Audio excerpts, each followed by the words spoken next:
Join us on the last bus home.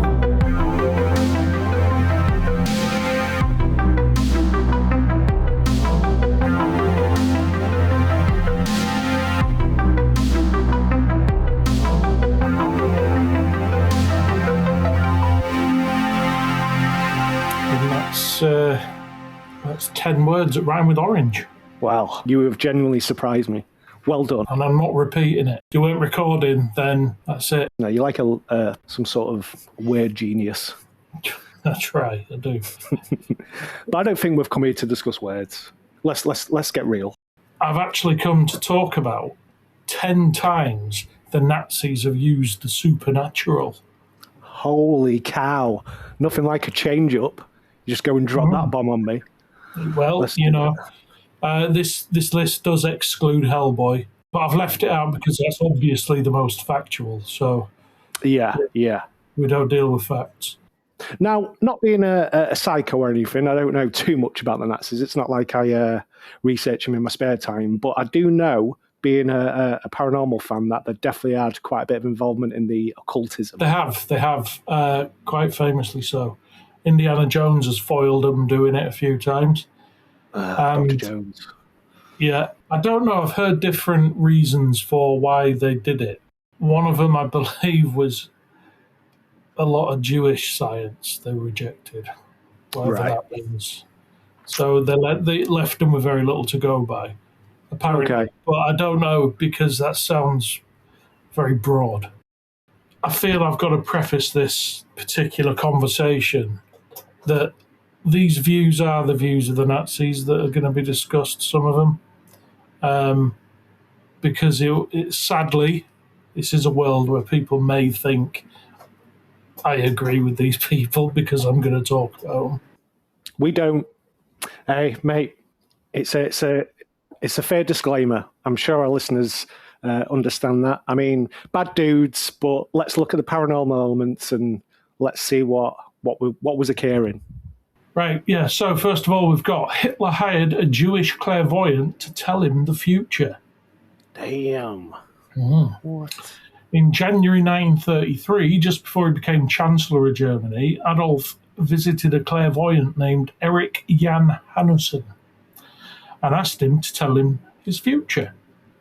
Hannessen had caught Hitler's attention a year earlier when he published an article prophesying that Hitler would become Chancellor of Germany in 1933. So he was 1 for 1 at that point when Hitler found out.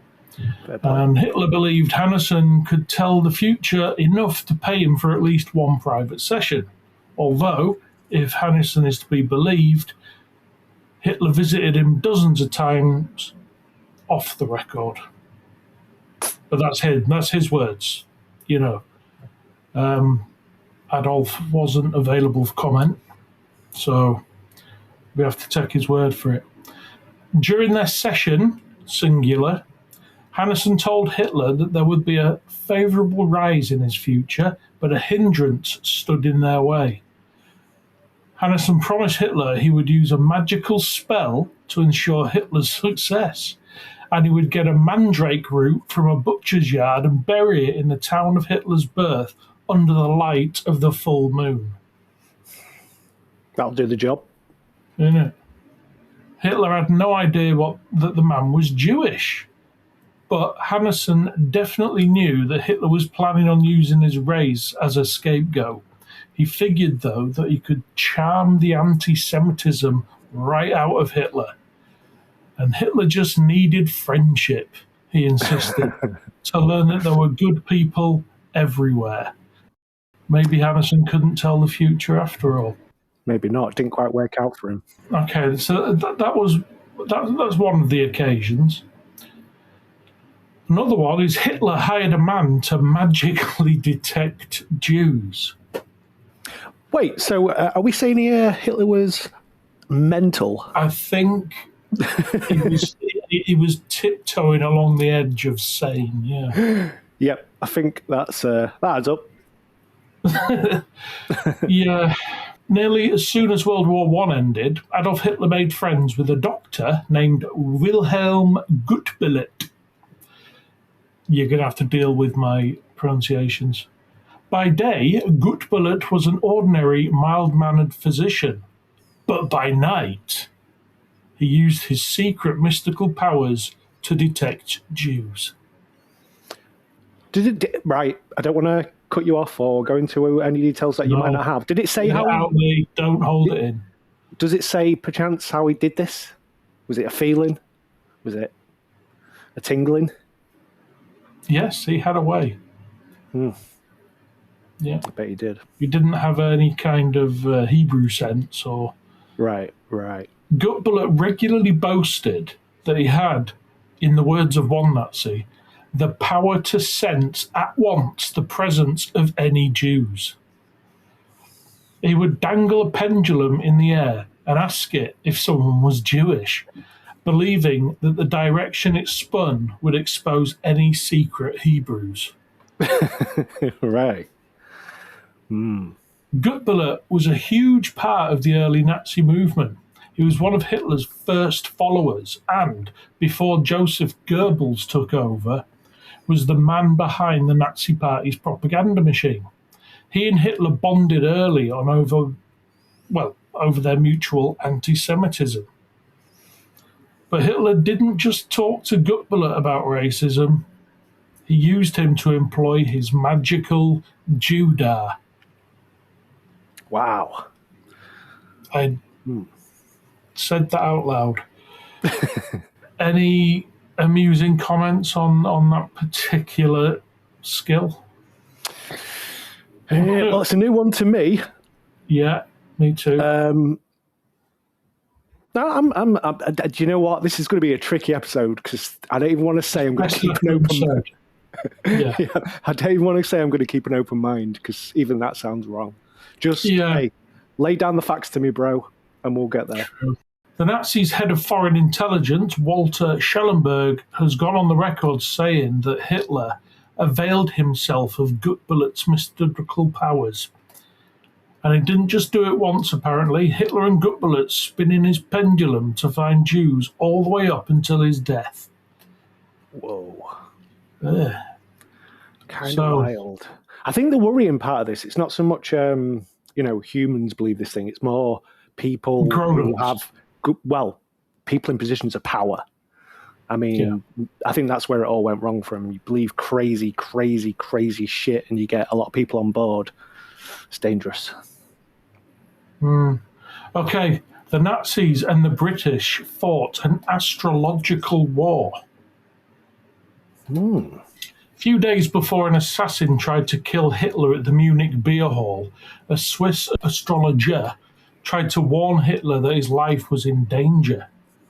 His name was Karl Ernst Kraft, and at the start of November 1939, he wrote a letter to his friend, Dr. Heinrich Wessel, who worked for Heinrich Himmler. And they probably had many a laugh about having the same name. I'd say so. So Hitler would be in danger, Kraft warned, between November the 8th and November the 10th. Kraft said Hitler should cancel every public appearance. Dr. Wessel didn't pass the message on at first, but when the bomb went off, he rushed over to tell Himmler. Himmler took it seriously, and the Nazi Party hired Kraft. So basically a bomb goes off. Kraft shows up saying there's going to be a bomb, and Himmler was like, "You're right. Here's a job." So we're just taking Kraft's word for it, the fact that he predicted it, I think. There's a lot of flawed logic here, definitely, but hey, that's their... No. That's their game. Really? Kraft probably didn't do that much for the Nazis. There's proof that Goebbels hired him to go over Nostradamus' predictions and find a way to present them to make it sound like Hitler was destined to win the war. But most of the things Kraft has claimed, like that he was Hitler's personal astrologer, probably weren't true. Kraft made up enough stories about how important he was to the Nazis, though, that the British heard about it and hired an astrologer of their own to counter him. And pretty soon, the two most powerful armies in the world were in a minor fortune-telling arms race. I don't know. I just can't see the Allied forces really entertaining. Maybe it's the horrors of war. Just kind of, I can't remember. It was an episode we did where people, when going through just really shit kind of times, will kind of cling on to stuff that we just deem as batshit. Maybe there's that going on here. I don't know, but something. I don't know. You don't normally associate that again with people in sort of these positions of power where you would think they'd be extremely methodical and closed-minded to certain like more spiritual kind of things. But it seems to be these boys were kind of bringing it all in, hiring bloody mediums. I mean, that's even above our end. Leading into it, yeah. Very odd, but we wouldn't be doing a podcast if it wasn't somewhat morbidly interesting. True. There is a good episode by the Whatcast where Mike and Matteo, they do a really good session about Aleister Crowley doing his efforts for World War II. Yeah, I remember that one. That was badass. Using his little cult. The reason I say that is because he was a member of a society that I'm about to mention now. So, Dietrich Eckart prophesied that Hitler was the German Messiah. Dietrich Eckart was no minor part of Hitler's life. Hitler called him his mentor, built monuments in his honor, and even dedicated Mein Kampf to him. And all that just might have been because Eckart told Hitler that he was the Messiah. Eckart, like many of the Nazis, was a member of the Thule Society, or Tool. Yeah, I've heard of that one. A German group obsessed with the occult. He believed that Germany was destined to give birth to an Aryan Messiah who would lead them to the German promised land, and he believed that Messiah was Hitler. He had a whole prophecy about the German Messiah. The Jews, Eckart told Hitler, were destined to create mischief in Germany and then get a devastating payback in return. At that moment, the German Messiah would rise into power. Officially, Hitler never admitted to sharing Eckart's beliefs, but Eckart seemed to think that he went crazier with the idea than he did.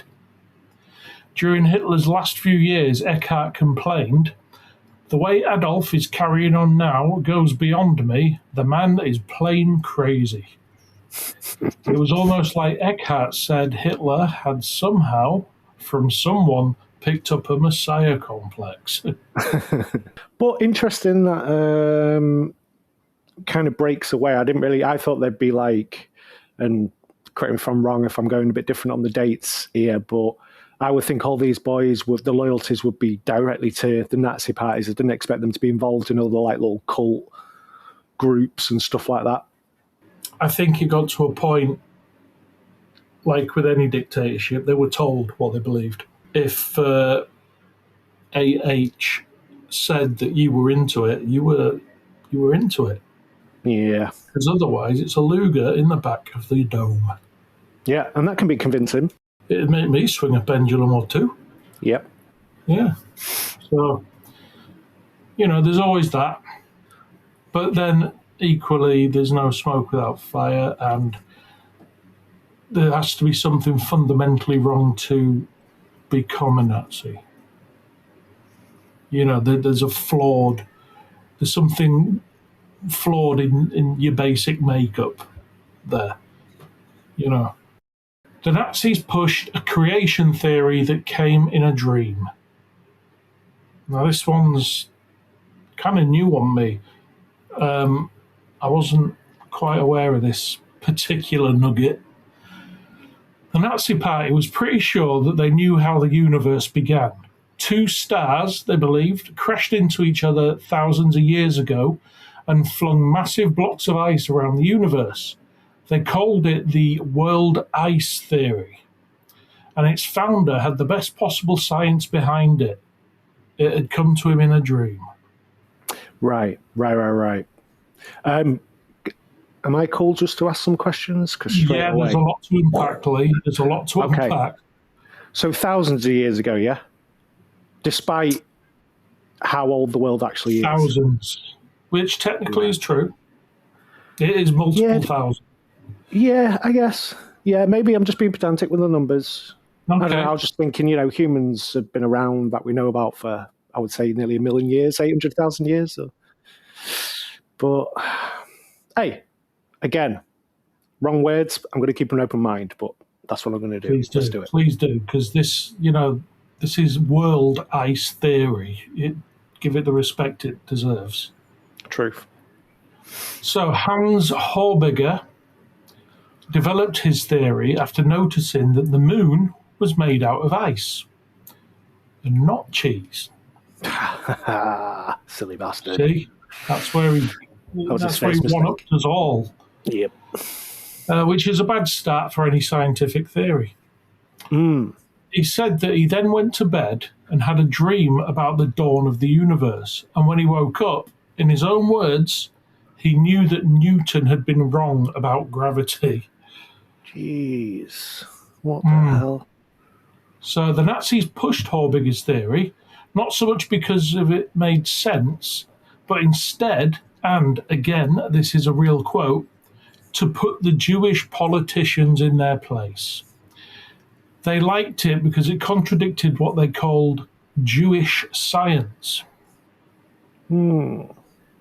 Not just any science, Jewish science. Specifically. Sir Heinrich Himmler sent archaeologists off to every corner of the globe in search of proof that the world had started off as a gigantic block of ice, while Hitler set up a whole planetarium dedicated to teaching people the world ice theory, the creation story that came to a man in a vision. Hey, do you know what? Just have better dreams, bro. Eat some chocolate before bed. Dream about your ex-girlfriend or your ex-boyfriend or whatever. Don't be dreaming that Isaac Newton was wrong, because that's kind of, I'm going to be honest, it's kind of a lame dream. Do you know what I'm saying? I dream of cool shit. I dream of getting abducted by aliens and getting probed. Okay. Just saying, have better dreams. I mean, it's some good advice to start with. I think so. Have sexy dreams. How about that? Be dreaming about goddamn Isaac Newton. I'm sure people would if they could induce these things. Hell yeah. Right. The SP project used magic pendulums to find warships. So there was a secret office in Berlin with the letters SP on the door. The letters stood for sidereal pendulum. And inside, Nazi physicists were using magical pendulums to find warships. Sidereal means the use of stars and stuff. So astrology, kind of. Yeah, in a way, yeah. Okay. But without star signs, I think. I don't know. The Nazis I think he's using actual stars, not your horoscopes. Okay, right. For more astronomy. So the Nazis started the project because they were convinced that the British already had a team of psychics spying on them. A Nazi report said that reliable sources had confirmed that the British had established an institute where, by help of using pendulums, the positions of German warships and most all U-boats were investigated. In reality, the British had just cracked Enigma and were listening in on their coded messages. But the Nazis didn't know that, and they bought into the psychic theory and tried to build a team of their own. Okay. Things really got under... Go on.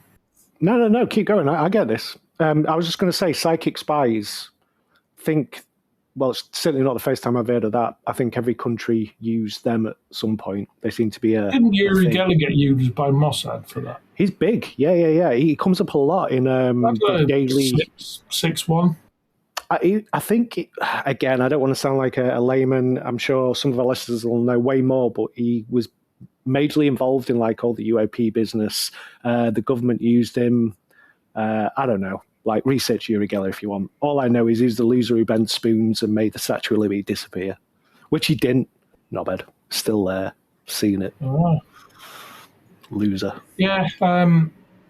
He has his moments. He comes and goes, doesn't he? He'll come up, he'll get dead famous for a bit, and then he'll get ridiculed and disappear. And then some new generation will find out about him, and then he's back. He's popular again, and then he gets ridiculed. Yeah. Okay. So anyway, things really got underway when a man named Ludwig Staniak hovered a pendulum over a map to locate a downed German battleship, and was actually right. It was probably just a fluke, but the Nazis were so thrilled that they set up a whole team of people who did nothing but dangle pendulums over maps, trying to figure out the enemy's location. They just love the pendulums. So Heinrich Himmler thought he could tell the future. Himmler didn't just hire people with supernatural powers, he thought he could tell the future himself. So Himmler told Wolf that he never made a decision without first consulting the positions of the stars and the moons. Every major command he'd given the Nazi army, he said, was based upon certain little-known moon constellations. Ironically, Himmler ended up banning astrology across Germany. But if Wolf is to be believed, he didn't ban it because it was nonsense. He banned astrology because he was afraid it was too powerful. We cannot permit others beside ourselves to occupy themselves with astrology, Himmler said. Astrology must remain privilegium singularum in the National Socialist state and is not for the mass of the people. Yeah, kind of like don't fuck with Ouija boards. They were saying don't mess with astrology. And what's the first thing everyone does? Mess with it. A lot. A lot. So yeah, that was Heinrich Himmler, bless him. An SS brigade Führer convinced Himmler that Jesus was German. Okay, so please do. Just going to say, it just sounds like a fucking... Not that we're going... The ball hasn't dropped here. I knew we were going to be dealing with a bunch of nut jobs, but... Jeez, man. What can you do? Yeah, it went... I was expecting when I first went into it to be... I don't know what I was expecting, like seances and all this, but this is just nuts. It's surprising that these people were able to be dangerous, because I would think they were so busy telling each other the fucking future. How the hell did they plan anything? Spinning the pendulums around, you know what I mean? I think what made them dangerous was their unpredictability, mate. Because this is nuts.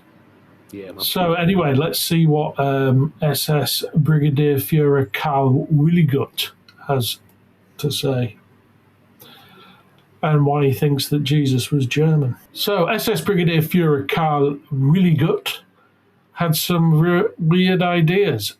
German culture, he believed, had started in 2028,000 BC, specifically, back when there were 3 suns in the sky, and giants and dwarfs roamed the earth. And Jesus was German, he insisted, and his real name was Christ, with a K. K-R-I-S-T. It could be Christ, but with a K to make it German. Fair play. Yeah, really good.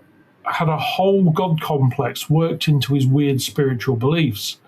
He told people that he was the descendant of an ancient German god king, which most people thought was pretty much completely insane. One person, though, got on board with it. Heinrich Himmler.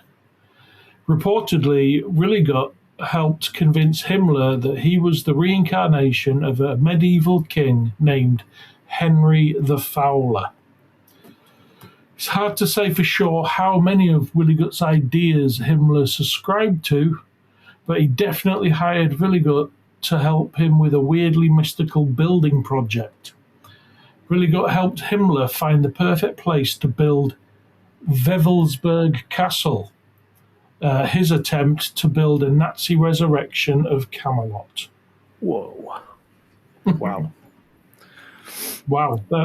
No other words, Lee. I think you nailed it right there. Just little boys with their toys, aren't they? Let's build a fucking castle. Why not? Too much money. Too much money. Too much money, too much time. Yeah, they could have sunk that money into reading the books instead of burning them. Oh, let's do good things for Germany. Let's help out the people. Nah, fuck that. Let's build a castle. Yeah, sweet. Get on it, boys. Let's build Camelot. Anyway, Rudolf Hess betrayed Hitler because 6 planets were in Taurus. Been there before. On May the 10th, 1941, Deputy Führer Rudolf Hess left Nazi Germany and flew to Scotland on a mission to make peace with the Duke of Hamilton and the British government. It was an act of high treason against Hitler, and people around the world puzzled over why he'd done it. The answer, as it turns out, is a bit weirder than you think. An astrologer told him to do it. Hess's friend, Karl Haushofer, had told him that he'd had a dream in which he'd seen Hess walking through English castles, bringing peace between Britain and Germany. Hess spoke to his astrologer, who told him that 6 planets would be in Taurus and that the moon would be full on the 10th of May, which would be an auspicious day to make a journey of peace. And so he flew out to Scotland, convinced it was his destiny. It didn't exactly work out. Hess was captured in Scotland by the Home Guard and spent the rest of the war in jail. And Hitler, blaming what had happened on the psychics, banned astrologers, faith healers, and occultists across the nation.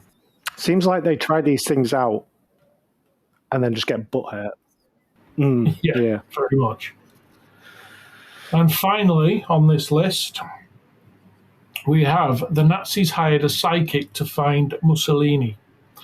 Even after Hitler banned supernatural wonder workers, Heinrich Himmler went on hiring them. He was pretty sure they really worked. He hired them back when Mussolini was caught. Hitler had ordered his intelligence team to track Mussolini down, and they didn't have any idea where to find him. And so Himmler, in a panic, called up the occultists he'd thrown into prison and promised them their freedom if they could find Mussolini. One of the psychics declared that he'd found Mussolini on an island west of Naples by swinging a pendulum over a map. Nobody actually listened to him, and the Germans ended up finding Mussolini by intercepting radio messages. But when they finally freed Mussolini, it didn't escape Himmler's notice that one of his psychics had gotten the location right. Secretly, Himmler kept psychics on the Nazi payroll, convinced that his secret team of psychics would win him the war. He just loved the psychics, basically. He was all about that. Well, not that I agree with him on any points, but I am definitely in favour of psychic spies. I think that's something that most governments have used. I think we use them to this day. There's something about it. It's not even really that paranormal to me. I think that shit happens, and unfortunately, those boys also used it. Yeah. The pendulum stuff, I don't really get their obsession with that, but I suppose it's some kind of like occult symbol, I guess, that is used throughout. So now I've got a story for you. I'm going to tell you about the Celle Neues Rathaus. So this is an unusual fictional tale that blends historical facts about an enormous German building that began in 1872 as a Prussian barracks. The Celle Neues Rathaus is a surviving example of Gothic architecture about 200 miles west of Berlin, although today it's only a town hall. The building was an illustrious history and perhaps holds a dark secret. In the same way that people are merely a sum of their experiences, some people believe that buildings can absorb the energy emitted in their halls. So your stone tape theory. And it's called the Celle Neues Rathaus, which translates to New Town Hall of Celle. And from here on in will be referred to as CNR. So construction began in 1869 under Prussian governance and finished in 1872. The large brick building initially housed the 2nd Hanover Infantry Regiment No. 77, and after 1919, the Reichswehr, translating in English to Realm Defence, moved in. This was the precursor to the Wehrmacht of the 1930s, and the edifice contained 300 rooms and can accommodate up to 1,200 soldiers. With further accommodations for 200 officers, 5 additional underground levels enhanced the capacity of the 10-story building. So in all, we have 15 stories, 5 of which are underground. And we know if you've got more than one floor underground, it's nefarious. Truth. So the town hall's history before the Second World War is relatively non-eventful. However, during Hitler's rise to power and the militarization of Germany as a whole, the Rathaus evolved into a military headquarters for the SS. The SS being the elite of the Nazis. Right. So the nuttiest of the nuts. And it wasn't until the site housed Allied soldiers the initial reports of paranormal encounters began after the war. When the English and American forces made their final push through Germany, they discovered that the Nazis had flooded and sealed the lower floors of CNR with concrete. Well, they sealed it with concrete, flooded it with water. The way that came out was they flooded it with concrete, which they didn't do. This was of notable interest to specialised Allied units, and they were aware that the Nazi regime had hidden valuable stolen artworks and precious artefacts in the last days of the war. So, therefore, they were thinking, well, if we go down there, we might find some of this artwork.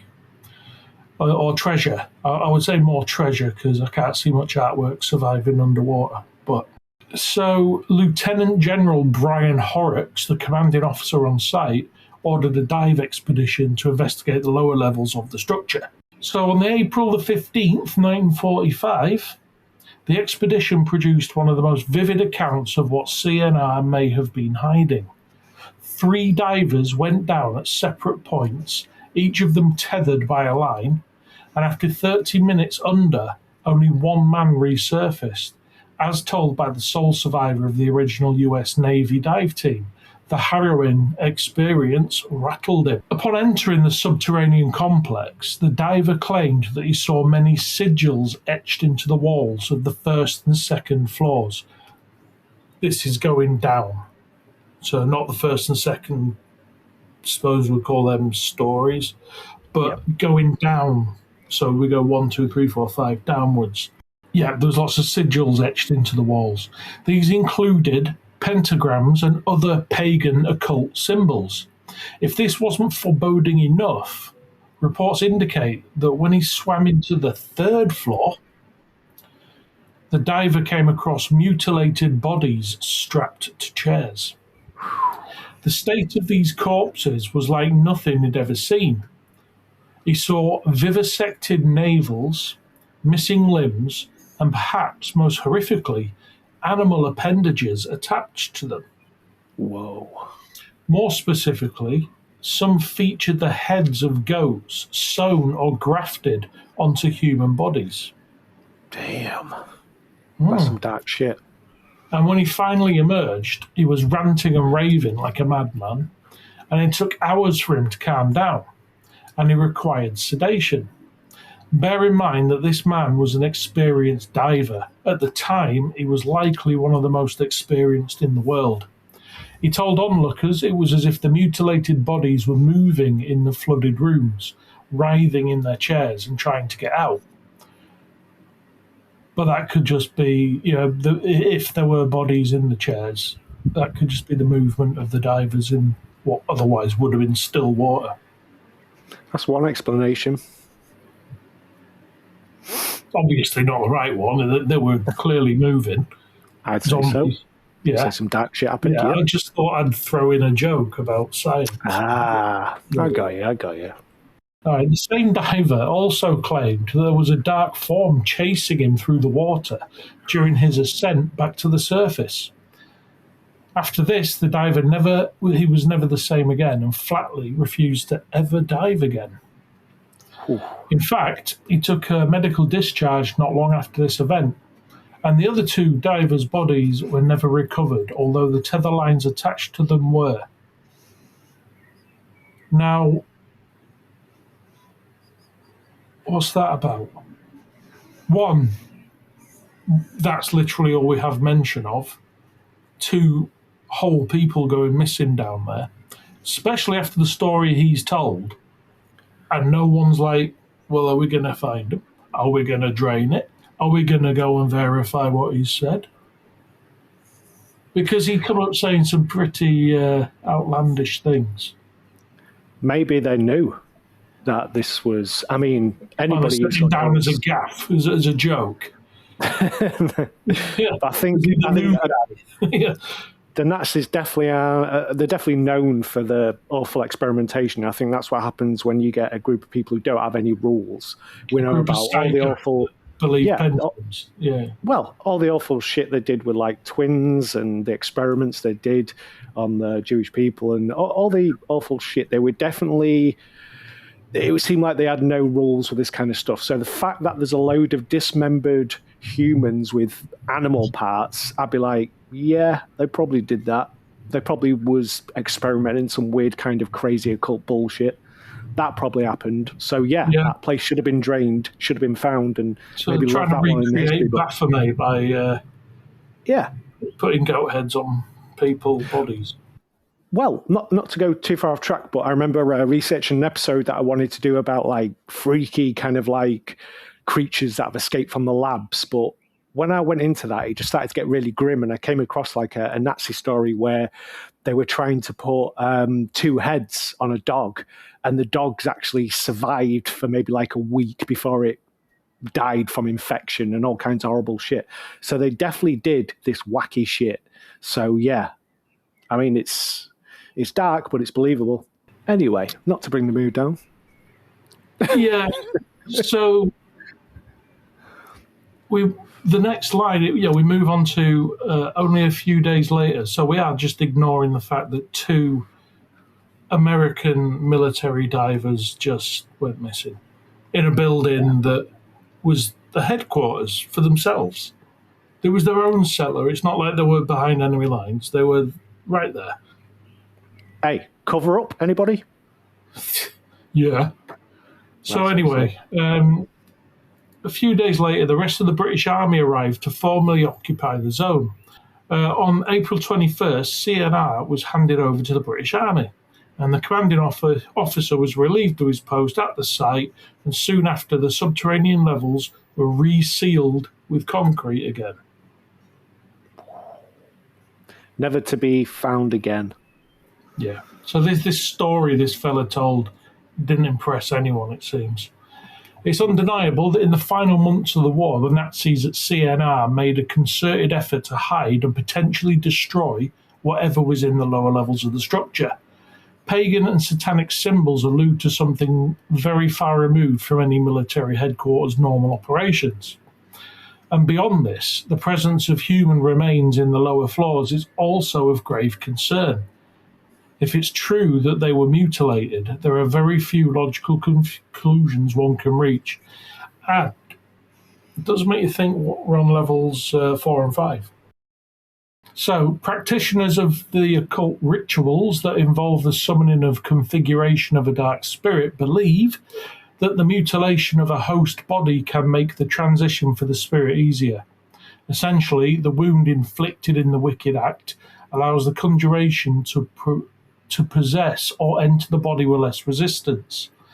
This particular element of the custom comes from ancient pagan beliefs that the body in good health is essentially a sealed vessel, safe from negative spirits or energy, or infection and bacteria, let's say. Demons. Yep. So as soon as Sellers City was liberated, the structure served as rotating barracks for Allied units moving through Germany and for those stationed in the Celle region. This remained the case after the war, and English and American forces remained stationed in Germany for years due to the Cold War. I believe I had a 2 or 3 year stint in Celle as a youth, as a teen. No way. He was a cellar dweller. What? I suppose I could put that on my CV. We could have covered you in the episode. Cellar dweller. Attics and cellars. Yeah, man. Yeah, a brief stint as a cellar dweller. Yeah. So, in Germany's devastation, the country suffered from the physical scars of the Allied bombing. It also faced severe economic collapse, and there was a significant refugee crisis. After World War II, the most massive movement of people in recorded history took place in Germany. 11 million people were displaced, and CNR took in many of those people. During the Cold War, the building became a permanent barracks for NATO troops, and soldiers reported of paranormal phenomena around the site. An English infantryman named Stephen Daly said that on his first night in the barracks, he awoke to the sounds and silhouettes of a formation of men marching past his window. This seemed like a regular event as the NATO patrols roved around through the base. However, it was not until the next day that he remembered his room was on the second floor, with the window more than 10 feet off the ground. Daly went on to serve in cellar for 4 years in the mid-80s and experienced several bizarre occurrences during this time in the barracks. These included the sounds of jackboots in empty hallways or on the parade ground when most of the force was on leave. Additionally, sounds of hushed German voices in vacated or locked rooms were also not uncommon. In a far more dramatic account, a private by the name of Martin Fox awoke abruptly on a night to find his bed levitating 8 feet from the ground. After he realised it was not a prank, he panicked.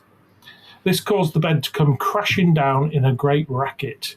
And in another example, a sergeant major was out on the grounds one evening and watched the ghostly form of a German panzer column move along the road next to him in complete silence. Now, if you've ever heard one tank driving along, it's pretty loud. A whole column in silence, that would be unnerving.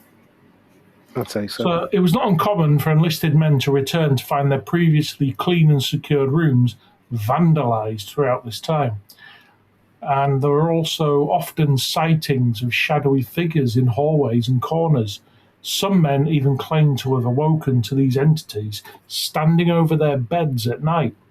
And on the higher levels of CNR, some rooms had pentagrams and odd symbols etched into the floors or walls. This is reminiscent of the motifs that the frightened diver described. Eerie stories spread like wildfire among the soldiers. There were occasions when they dared recruits to stay a night in one of the rooms. Purportedly, some of those same men took their lives not long after. Suicide rates are typically high in the overseas military. Nonetheless, official documents noted that the barracks had an unexplainable spike in medical discharges during the 80s. Many of these resulted from psychological evaluations that determined the men were depressed, schizophrenic, or suffering from extreme acute anxiety conditions.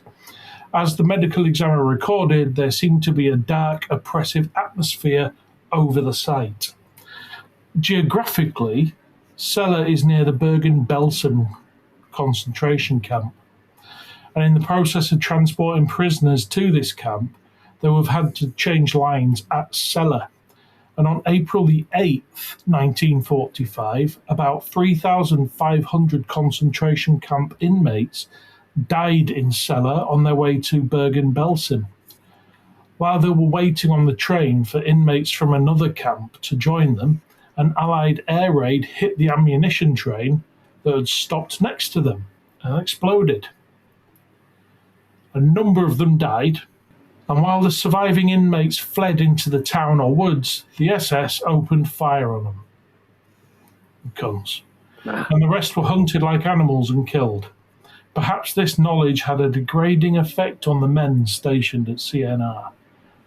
Post-war stories of CNR regarding hauntings and ethereal figures moving through the complex might have been a little more than a legend to scare new arrivals. If one was to ask a soldier at any military base around the world, they'd have at least one ghost story or legend to speak of.